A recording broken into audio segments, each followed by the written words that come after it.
আজি আম আদমি পাৰ্টিৰ ৰাষ্ট্ৰীয় নেতা ৰাজেশ শৰ্মা ডাঙৰীয়া আৰু ৰাজ্যিক সভাপতি ভৱেন চৌধুৰী ডাঙৰীয়া, আমাৰ কাৰ্যকৰী সভাপতি জাকিৰ হুছেইন চিকদাৰ ডাঙৰীয়া, আমি চাৰিজনৰ মাজত এটা অতি সৌহাৰ্দ্যপূৰ্ণ আলোচনা আমি অংশ লওঁ। আৰু আপোনালোকেও জানে যে চিটক লৈ পেলাই কিছু কথা বতৰা আমাৰ দীঘলীয়া সময় ধৰি চলি আছে। তাৰ মাজত আটাইতকৈ যোগাত্মক কথাটো হৈছে যে আম আদমি পাৰ্টি আৰু কংগ্ৰেছ দল ইণ্ডিয়া এলায়েন্সৰ দুটা অফুৰন্ত শক্তি হিচাপে ইতিমধ্যে ভাৰতবৰ্ষৰ দিল্লীকে প্ৰমুখ কৰি কেইবাখনো ৰাজ্যত এলায়েন্সত আমি একত্ৰিত হৈছোঁ। তাৰ লগতে পাঞ্জাৱতো আপোনালোকে জানে যে পাঞ্জাৱৰ প্ৰায়কেইটা চিটতে কংগ্ৰেছেও প্ৰাৰ্থী দিব, আম আদমি পাৰ্টিয়েও প্ৰাৰ্থী দিব, যাতে কোনো কাৰণতে বিজেপিয়ে তাত জেগা উলিয়াব নোৱাৰে।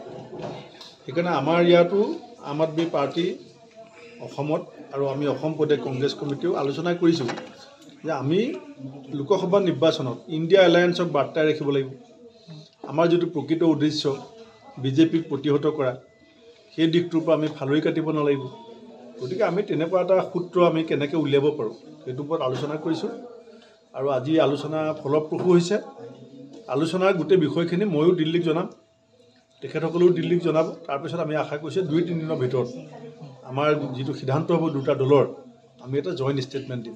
সভাপতি ডাঙৰীয়া, ইতিমধ্যে যিহেতু ৰাজ্যিক আপে ইতিমধ্যে 3টা সমষ্টি তেওঁলোকৰ প্ৰাৰ্থী প্ৰত্যাশী হিচাপে তেওঁলোকে প্ৰক্ষেপ কৰিছে, সেই সন্দৰ্ভত ইতিমধ্যে চূড়ান্ত হৈছেনে নাই? তেখেতসকলেতো 3টা ঘোষণা কৰিলেই। আমি আমাৰ ফালৰ পৰা যিখিনি কথা ক'বলগীয়া আছিলে, আজি তেখেতসকলৰ ৰাষ্ট্ৰীয় নেতৃত্ব শৰ্মা ডাঙৰীয়াও আছে, আমি অসম কংগ্ৰেছৰ বক্তব্যখিনি জনাই দিছোঁ। তেখেতসকলেও তেখেতসকলৰ কিছু অসুবিধা আৰু বাধ্যবাধকতাৰ কথা জনাইছে। কাৰণ তেখেতসকলৰ এটা ডাঙৰ অসুবিধা হৈছে কি, প্ৰাৰ্থীসকল ইতিমধ্যে ফিল্ডত নামি গ'ল। আমাৰ প্ৰাৰ্থী ঘোষণা হোৱা নাই, আমি দল হিচাপে কাম কৰি আছোঁ। তেখেতসকলৰ প্ৰাৰ্থী হিচাপে কাম কৰি আছে, আমাৰ দল সংগঠনে আমি কাম কৰি আছোঁ। আমি প্ৰাৰ্থীক গ্ৰীণ ছিগনেল দিয়া নাই।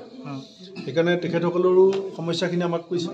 আৰু সেইকাৰণে আমি কৈছোঁ পৰিস্থিতি যিয়ে নহওক, প্ৰাৰ্থী যোনে য'তে নেখেলক, আমাৰ মূল লক্ষ্য ইণ্ডিয়া এলায়েন্স আমি অটুট ৰাখিব লাগিব। দিল্লীততো আমি ভাগযোগ কৰিছোঁ, পাঞ্জাৱত আমি ভাগযোগ কৰা নাই।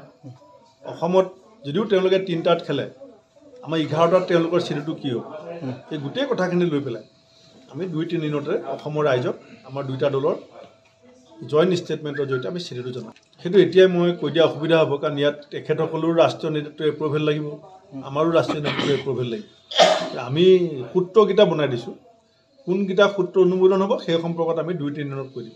ভৱেন চৌধুৰী ডাঙৰীয়া ইতিমধ্যে কৈছিলে যে বহু সময় অপেক্ষা কৰিলে কংগ্ৰেছলৈ, কিন্তু এতিয়া পুনৰবাৰ আকৌ অপেক্ষা হ'ব নেকি? অপেক্ষাটো সময় আছেই।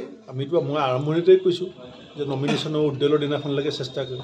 এনেকুৱা চেষ্টাটো চলিয়ে থাকে। আৰু লুৰিণজ্যোতি গগৈ ডিব্ৰুগড় সমষ্টিটো বিশেষ চৰ্চা, গতিকে সেই সমষ্টিটো এৰি দিয়াৰ কাৰণে তো আপৰ এইটো সমষ্টি হয়তো কেঞ্চেল হ'ব পৰাৰ সম্ভাৱনা হয়তো আছে। এতিয়া একো ভালকৈ ক'ব নোৱাৰিম, কাৰণ এইমাত্ৰ আপোনালোকে দেখিছে আমি ৰাজ্যিক পৰ্যায়ত আলোচনাটো শেষ হৈছে।